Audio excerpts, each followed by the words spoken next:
And here's two guys that survived a Black Friday line, Aaron and Jonathan.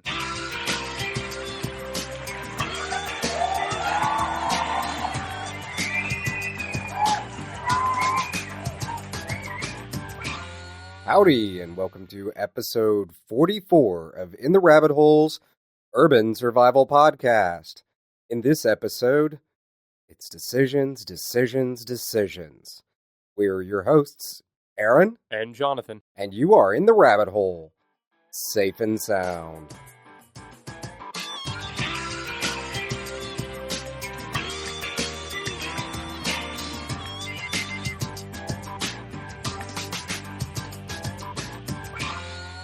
Today's show is sponsored by Katz Coffee. If you're looking for truly exceptional coffee to help you survive the morning or the next zombie apocalypse, you need to be drinking Katz. They specialize in the finest coffee from sources that prioritize environmental responsibility and are fair trade certified. Their goal is to achieve perfection in every cup. Check them out at Katz, K-A-T-Z as in zebra, coffee.com, or click on their bright green banner on the site and make sure you're dealing with an official sponsor of the show. Again, that's Katz, K-A-T-Z as in zebra, coffee.com. So today's show is all about decision making, and this is a series of shows that we're going to be doing kind of all around the same general concept of figuring out first where you want to go, and then trying to get there. And then once you get there, what do you do with yourself? All about planning and goal setting. We ended last week's episode with setting a survival cheat plan. Well, part of planning is decision making. And then, like Aaron said, next week's show, we're going to be much more around objectives and how you get to those objectives. And I think it's important that we first cover decision making. So in the very first thing you want to think about, it's what are your desired outcomes? And can you accomplish them in a way you'd like to, or in a time frame that you've laid out? So as you go to make decisions, just remember first things first. You want to focus on growing as an individual. It's not about immediate gratification. We all know people like that who, every decision they make is about what's going to happen next, not what's going to happen 5 steps from now. So we don't want to be like those people. I think we want to be much more focused on that long-term overall chi. So, better community, better health, better intelligence. And when you go to make those decisions, just remember there are impacts both on the short term and the long term. So while I say focus on the long term, you also do want to think a little bit about what's this going to do to me tomorrow? What's it going to do to me next month? What's it going to do to me by the end of the year? And then how that decision unfolds over time. And that's going to really help you make better decisions. And the other aspect of it is you have to pay close attention to how one decision affects other decisions and goals as they become intermingled. And as your goals become more complicated and more diverse, that interdependency on one another can become very tricky. It becomes a giant sized web, and it gets more complicated, and some decisions are easy ones. Do I want to eat this cookie or not? Eat it. I always go for eat it. I mean, that's just a fact. It's also why I need to go and sit on a diet again. Got to take off that last 15 pounds I put on. But it's there's the cookie, and that's an easy decision. It's going to impact you short term. Maybe the long-term decision is that if you eat a lot of cookies, you do have to take off those 15 pounds. If you just have one cookie, well, the short-term impact is that tomorrow you go for a run and you burn that cookie. Of course, it probably is just that cookie, or half that cookie, or whatever it might be. But still, so there's short and long-term decisions even on that. On the other hand, there's bigger decisions like a career or relocation, or even down to what we talked about a few weeks ago, or a couple weeks ago now, which is your network. So making a decision about people to be with, making a decision around how you want the rest of your life to be. Those are bigger decisions. And that's where you really need to deal with that spider web of decision making that's going to come in. And it's always good to write things down.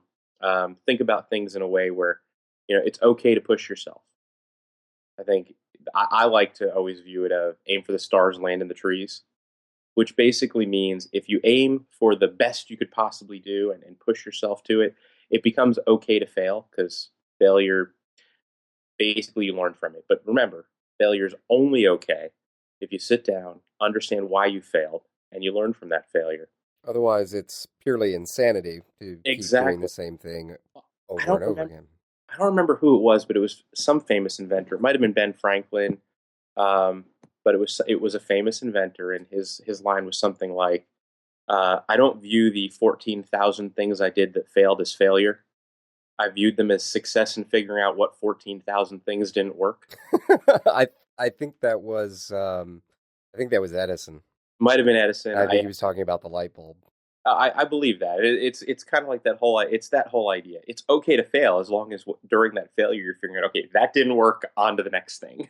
And I think that's why understanding and identifying if you have a fear of failure. I mean, we all have some fear of failure, but understanding it, identifying it, and learning to cope with that fear of failure. I mean, that's largely the backbone of the entrepreneurial spirit is the willingness to fail and get up and try it again. Or, there's the old cliche of, you fall off a horse, you get up and dust yourself off, get back on the horse. And Oh, it's that exactly. same dedication to failing, but learning from your failure and trying again immediately after, and not languishing and wallowing in self pity. Well, and it's that fear of failure that ends up leading people to end up getting stuck and not making decisions. And something I really want to point out, and I'm gonna, we don't normally start the show with one of the most important things to remember, but I'm gonna do that this time. But so remember it through the show, and maybe I'll remind you again later. But the most important thing to remember when making a decision is when someone can't decide and they're stuck and they don't know what decision to make and they don't make a decision because they're stuck. Well, they've essentially made a decision by default, and the decision was to remain stuck. And that's always the worst decision. My dad used to give me a great line, which is, you can go left or you can go right, but if you keep driving down the middle of the road, you're sure to get hit by a truck. And I think that's a good way to think about all this, which is do something, make a decision. You can't necessarily make a wrong decision. And I know that that's a silly thing to say. But what I mean by that is when you're faced with two things that you're having a hard time with, usually both of them are just different paths. And it's not that one's a right decision or a wrong decision. It's not like I'm asking you, do I take heroin or not? Because in there is clearly a wrong decision and clearly a right decision. What I'm saying to you is if it's one job versus another, or if it's a decision between more bottled water or more stored food, well, at the end of the day, it's two paths to the same goal. And so you have to take a look at them that way. Don't think of it as a scary, oh my God, this is going to be the most ultimate life altering event in the world, because you will end up stuck and you probably won't do either. And that's another aspect of it is taking the time to make the decision carefully. I had an opportunity presented to me recently, and my first reaction was to say no to the offer. Now, everything worked out in the end after I had a chance to really go back and think things through, but that was just it. Taking the time to say, wait, you know, rather than just making a quick decision, to actually sit and massage the details and look at the web and say, can I make this decision that I really want to make work?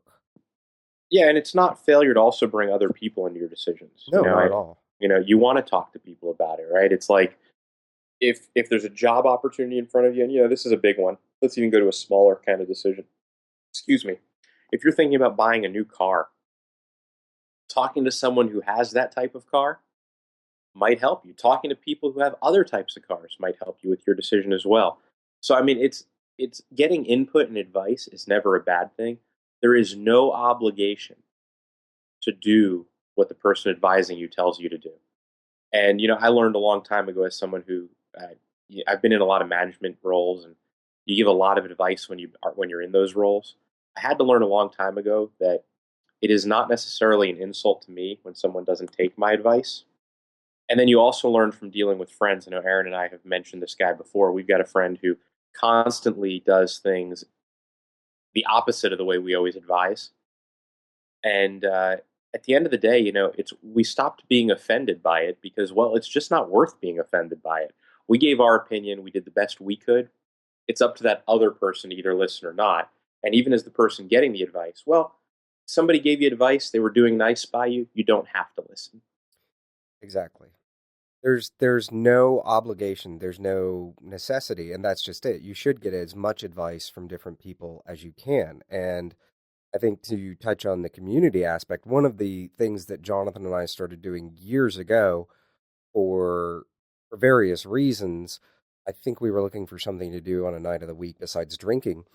And one of those things was to gather together friends from different backgrounds, but people that we really enjoyed and we really trusted. And I think originally, what did we started on a Tuesday night? Yeah, probably Tuesday. On a Tuesday night, it was a chance for us to get together and sit around as men And let our livers relax. and let our give our livers a break. We were a little rowdy in those days, and really kind of share with each other what was going on in our lives. I mean, there was the general frivolity and making fun and, oh, hey, look at that girl. But by and large, the conversation was, this is what's going on in my life, or this is the new thing I heard about, or this is the opportunity I'm being presented with. And we would discuss and we would ask and we would share and exchange information and get advice from one another on different aspects of what was going on in our lives. And I've always felt it to be a tremendously beneficial and way of even relaxing once a week is to share and get advice and give advice with friends. Yeah, I've always felt, and I've said it many times in the show too, your network is the best tool you have. And the more you can use that network and contribute to that network. So, like Aaron said, we met with friends. We didn't just probe them for all the information they had. We all had, it was a sharing of information. So it was an equal exchange across all parties. And when somebody didn't know something, they were learning, and when they can contribute, they contributed. And I truly believe that was probably the first time that we started really effectively utilizing the network of people we had around us. Oh, absolutely. I'd say 100%. And it became such a pleasurable ritual to do. And it became, there were occasions where somebody would say, hey, you know what, let's go have a drink instead of meeting for tea or coffee. And the whole group would say, oh, no, you can't do that. You'll change the whole dynamic because everybody fell so in love with the dynamic that was created by getting together as a group and working things out and sharing stories and sharing life and trials and tribulations and successes that everybody really became passionate about that night of the week. And I think when we eventually had to move that night to a different night, it caused a big uproar because it was, oh my God, you're changing tea night. Exactly. Yeah, it was crazy. Crazy. Well, which is why one of the reasons we take a look at our decision-making process, and we also ask ourselves not just how does it impact me, but how does it impact my community? I think there's a time and a place where you do have to put yourself, your family first. I'm not saying that, but what I am saying is when you do go to make decisions, sometimes you do have to take a look and say, all right, my network, how does this impact everybody? What's going on? Am I doing something negative to my group? And that might be in the bad decision category. If you're looking at saying I'm doing something negative. Now, usually, if you're doing something positive for yourself, you're actually going to positively impact your network and community as well. I couldn't, I really racked my brain before the show to try to come up with something that was positive for the individual, but really negative to the group. Well, there can be instances, I think, but they're pretty rare. For instance, Yeah. if you're all splitting or sharing in some experience and only one person is pulling out of that and everybody else is giving in. Well, yeah, that.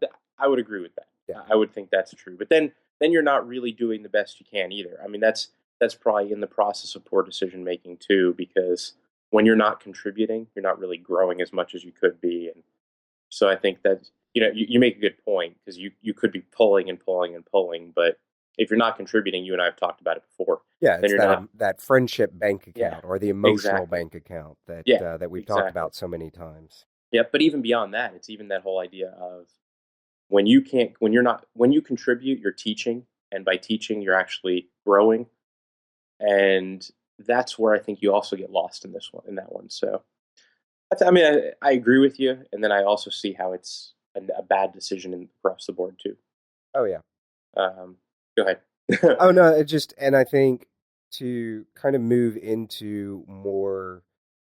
Sorry, we had a technical problem for a second, but to kind of talk about community, there are a lot of things that come into play, and like you were saying, Jonathan, it really, by and large, when something is positive for you, it does have a positive impact on the community. If something makes you happy, then in general, people are not selfish jerks, and they will turn around and put that energy back into the community in some way. Most We can take small businesses, for example. Most small businesses, as they take in more revenue and become more profitable, they, by and large, almost every small business I know of, and I actually do know one person that is a selfish jerk and does not put back in, but most small businesses will turn around and put back into the community. They get involved in charities, they get involved in all kinds of different things that do have a positive impact on the their neighboring community, aside from the fact of just creating jobs and all that kind of and commerce in general. So I think there are decisions that have to be made when you consider your community, but it becomes a balancing act of making sure that your decisions do not just benefit you, but they also do benefit your community in some way. Now there are times where I think you can have, and I can't think of an example off the top of my head, but I do feel that there are times when you can have a decision that benefits you alone, but not necessarily that much the community. Maybe at that point you're not getting that much out of it. It's a small reward that doesn't kind of seep back out into the community. Yeah, I think that's okay too. If you're making a decision that does benefit you, but it doesn't benefit the community, it's all right. Mm. If you see a positive impact, it nets out positive. Um, I think the point of bringing the community in here is more along the lines of, as you make the decisions, you don't want to negatively impact that community, and that could be in two ways too, right? The negative impact might be a direct negative impact, but it could also be an impact that destroys your network in some way. Mm-hmm. It's And even that issue of time commitments, things like that. oh, absolutely. And I mean, that's as we move into the health part of survival chi, those decision makings are much in the same. Like we were joking about the cookie earlier, and that's where decisions for your health, whether it be mentally, physically, or financially, come into play. So you have to look at something, whether it's a cookie or whether it's a salad, whatever it is, a workout routine. Does it have a positive impact on your physical health? And that's an important thing to ask yourself before you do any kind of activity or consume anything, is does this have a positive impact on my health? Now there is a distinction, there is a time and a place to eat that cookie, because while it Aaron, may it's not, a chocolate chip cookie. oh dude, you just that or carrot cake, and you're just Well, torturing exactly. me.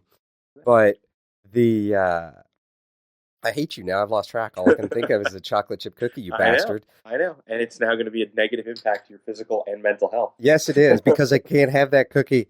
When But you go buy a cookie, it even impacts your financial health. exactly. But I think,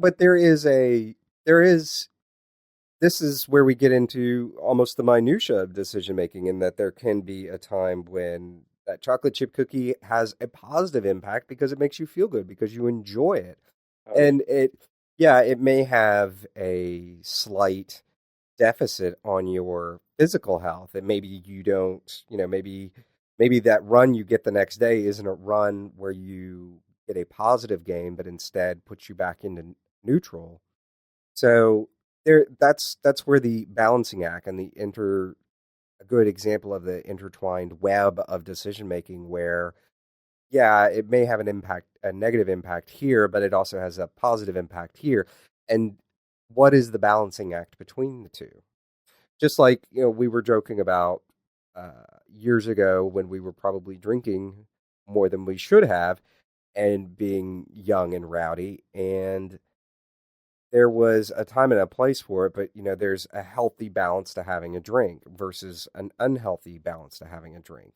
And I think we can get into we're not even going to bother getting into the minutia of when that has a positive impact on your physical health. But there, if you enjoy a drink, then there is a time and a place for it. There's also excess, which I think is usually where the bad decision making comes in with a lot of these things. Yes, excess alcohol will almost always lead to bad decision making. Someday you might almost lose a pinky over it. Yes. But a story for another day. And we can, we've talked about physical health and making that, making those decisions. Well, do you get up and go to the gym, or what kind of physical activity do you choose? What kind of dietary restrictions do you put on yourself? And, much in the same way as with mental health, there are things that, you have to make decisions to cut certain things or parts of your community out of your life to positively impact your mental health. And I think probably a good example of this that everyone can relate to was that person that we dated that wasn't great for us. And then we got rid of him and felt so much better about life in general. Yeah, we all have that. We that stress was no longer there, that aggravation, the emotional roller coaster involved. So these can be positive mental impacts, but much in the same way that we talk about survival chi being intertwined here, there is a point where your physical and mental really are intertwined, in that if you do take up physical activity, you will start to feel better about yourself for a number of reasons. There will be the chemical reactions of your body releasing endorphins and just being in better health, and then that overall improving your general state of mind and emotional health. Yeah, and it's really easy for us to pick very specific examples that fit these different topics. But if you pick some of the bigger decisions in your life, one of the things you'll find is that you can lay on chi, the survival chi concepts, across that decision. So that one decision will impact your community. It will impact your health. It will impact your intelligence. And it'll have an impact on all three. And you have to take a look and see how it's going to impact all those areas. And in the end, you may say, all right, this really does great things for my health. It does wonderful things for my intelligence, and my community stays neutral.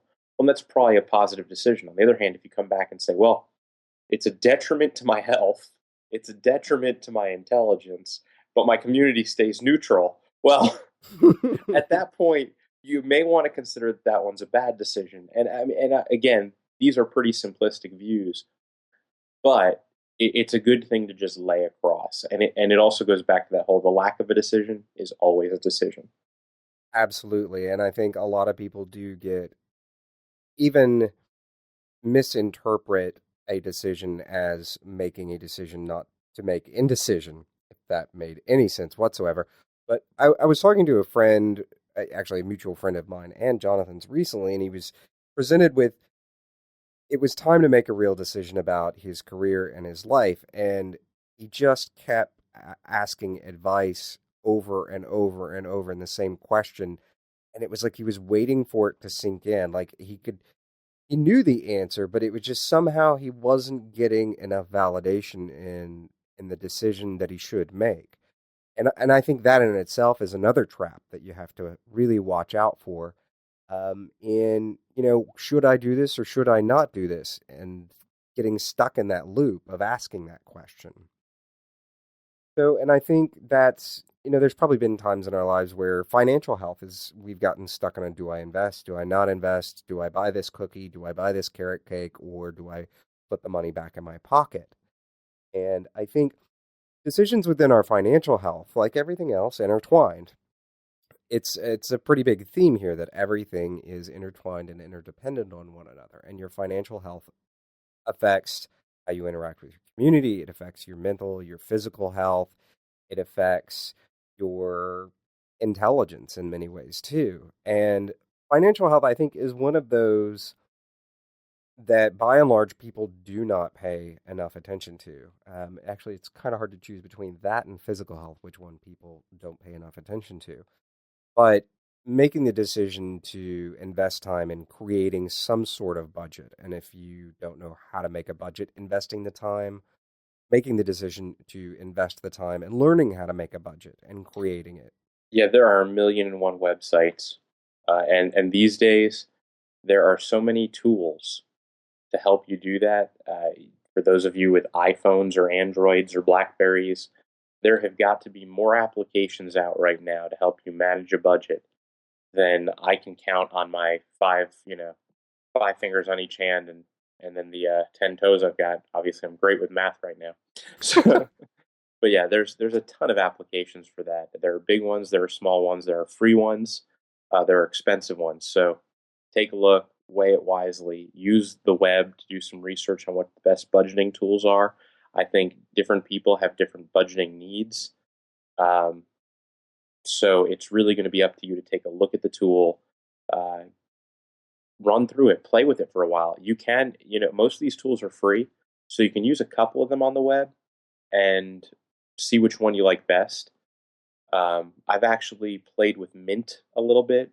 That's mint.com, and that one works pretty well, actually. I think Mint actually has some great tools.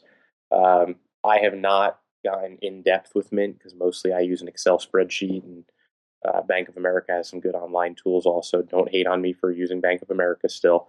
I also use a credit union, and I love them a lot more than I like Bank of America. They just have fewer ATMs. So Bank of America is just my checking account agent. But I But think again, there's a lot of tools to help you with that. Oh, absolutely. And I think there's a ton of free tools and then there's a ton of pay for tools. And one thing that I think in budgeting you should always be careful of is being married to a number. I think years ago I was talking to an accountant. We were developing budgets for the family business, and he was like, "Oh, well, you gotta budget at least this percentage of your income for X." And I think actually at that time we were talking about company vehicles, and I thought, well, in a way that's a good rule of thumb, but to have it as a religious number is kind of silly because I've driven the same truck now for I don't know 5 or 6. I think that truck's at least 6 years old, maybe. Forever and a day. Yeah, it's actually I take it back. That truck is now 7 years old, and I don't have a desire to buy a new truck. That truck is fine to me. But the truck is paid off, so I have no 25% annual. Actually, I don't think that's the number. Maybe it is that she was throwing out, but I don't have that number, so it doesn't fit into my budget. Now, maybe down the road, I'll finally decide to buy a new truck, and I will put that into play. But remember that whenever you're budgeting, these percentages and these numbers that people are throwing out, they're all malleable to you and your lifestyle. What fits in, maybe I wouldn't necessarily agree with it, but maybe spending more than 25% of your income is what really makes you happy. And if it is, then who am I to tell you that you shouldn't do it? I wouldn't do it, but Thinking of them as guidelines is exactly. probably a good way to think about it. And when you've got a general guideline, there's a little bit of wiggle room around that guideline. And like Aaron said, if you pay off your car, well, that also doesn't mean just go blow that money on something else. It means now it's time to make another decision. And Yes. and that's part of the problem with this whole decision thing is that decisions tend to lead to more decisions. Um, but in the end, it's usually a good thing. It allows you to take control. So remember, one of the things that making decisions means is that you're in control. And when you're in control, that's a good thing because that means you get to control how the outcome turns out. Absolutely.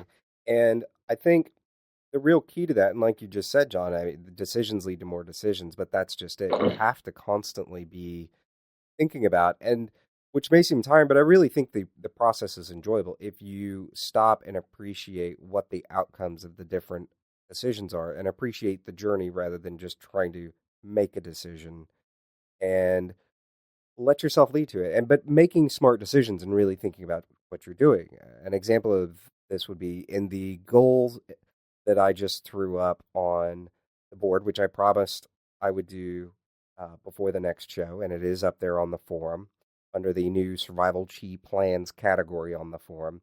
Well, one of mine is to pay off my home in the next 4 years, and that's going to mean that I'm going to have to make decisions such as if I see a new shiny knife from some custom knife maker that I want. Well, if my goal is to pay off my home in 4 years, I have to stop and say, well, I really want this knife or whatever this other gizmo is.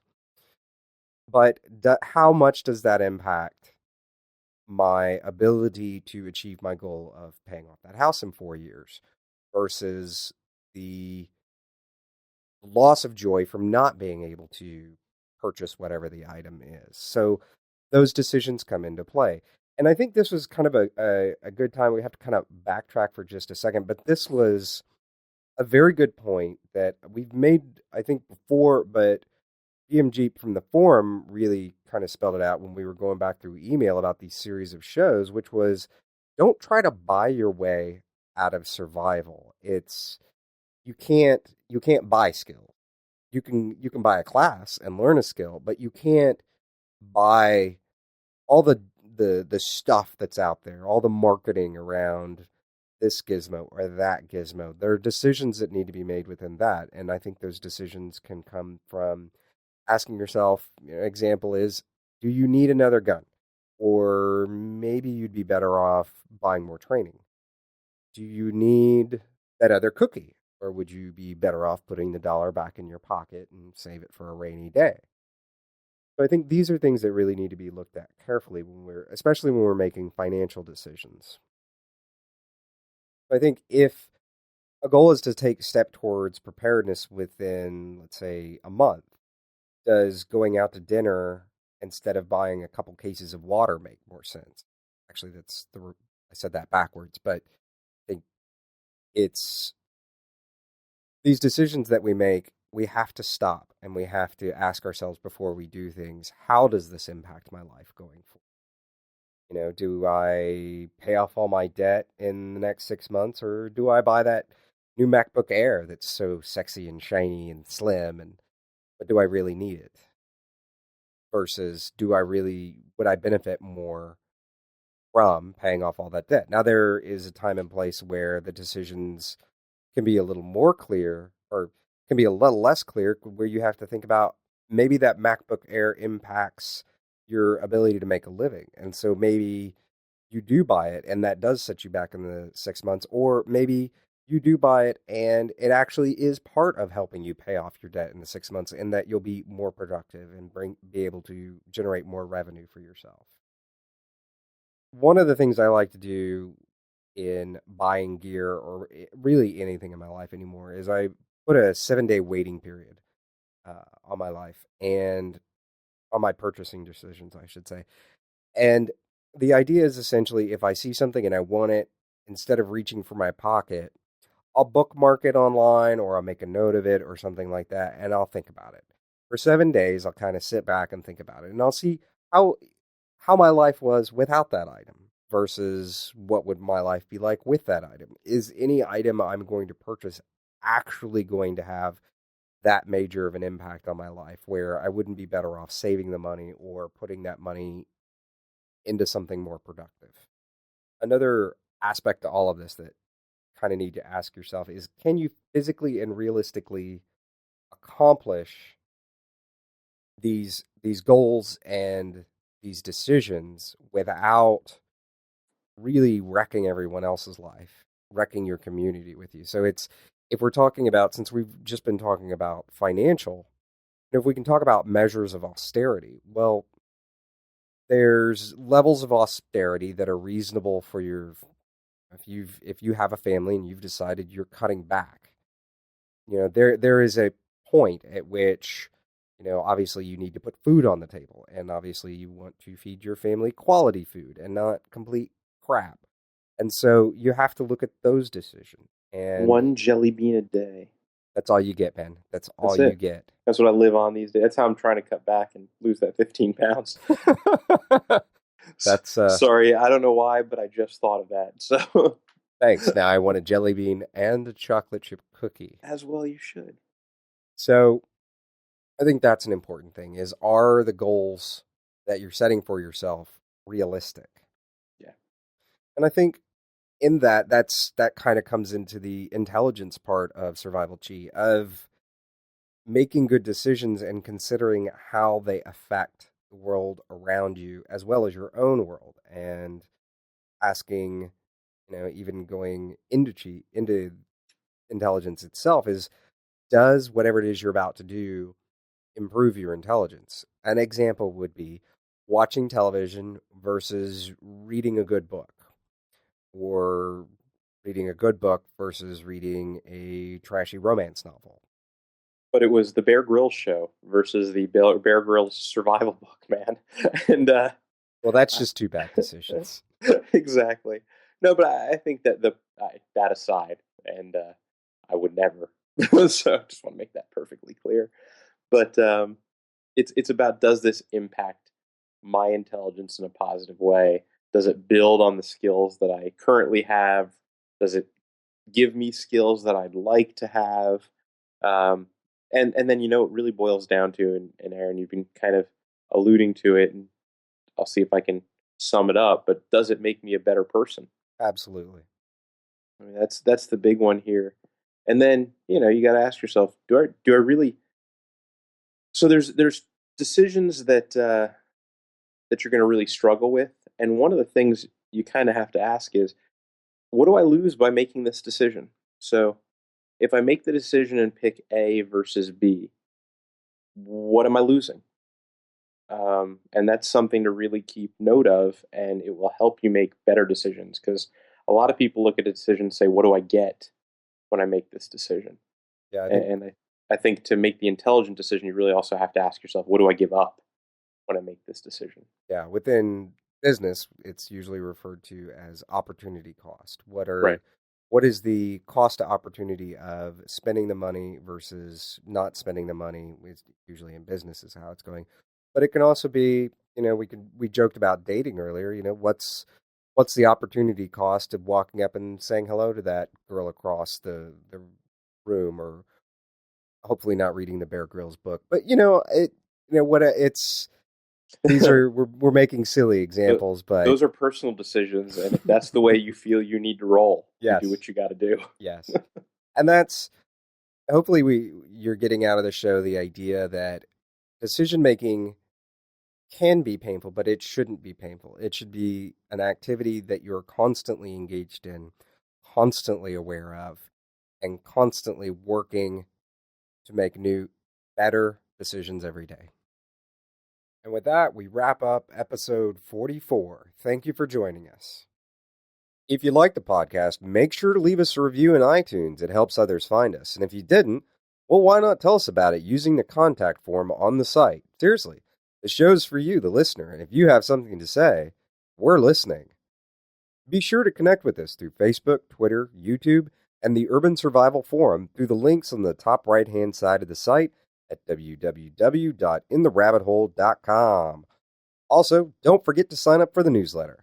By connecting with us, you'll receive updates about the site, notifications of new articles, and podcast episodes. That's right, we're not just a podcast.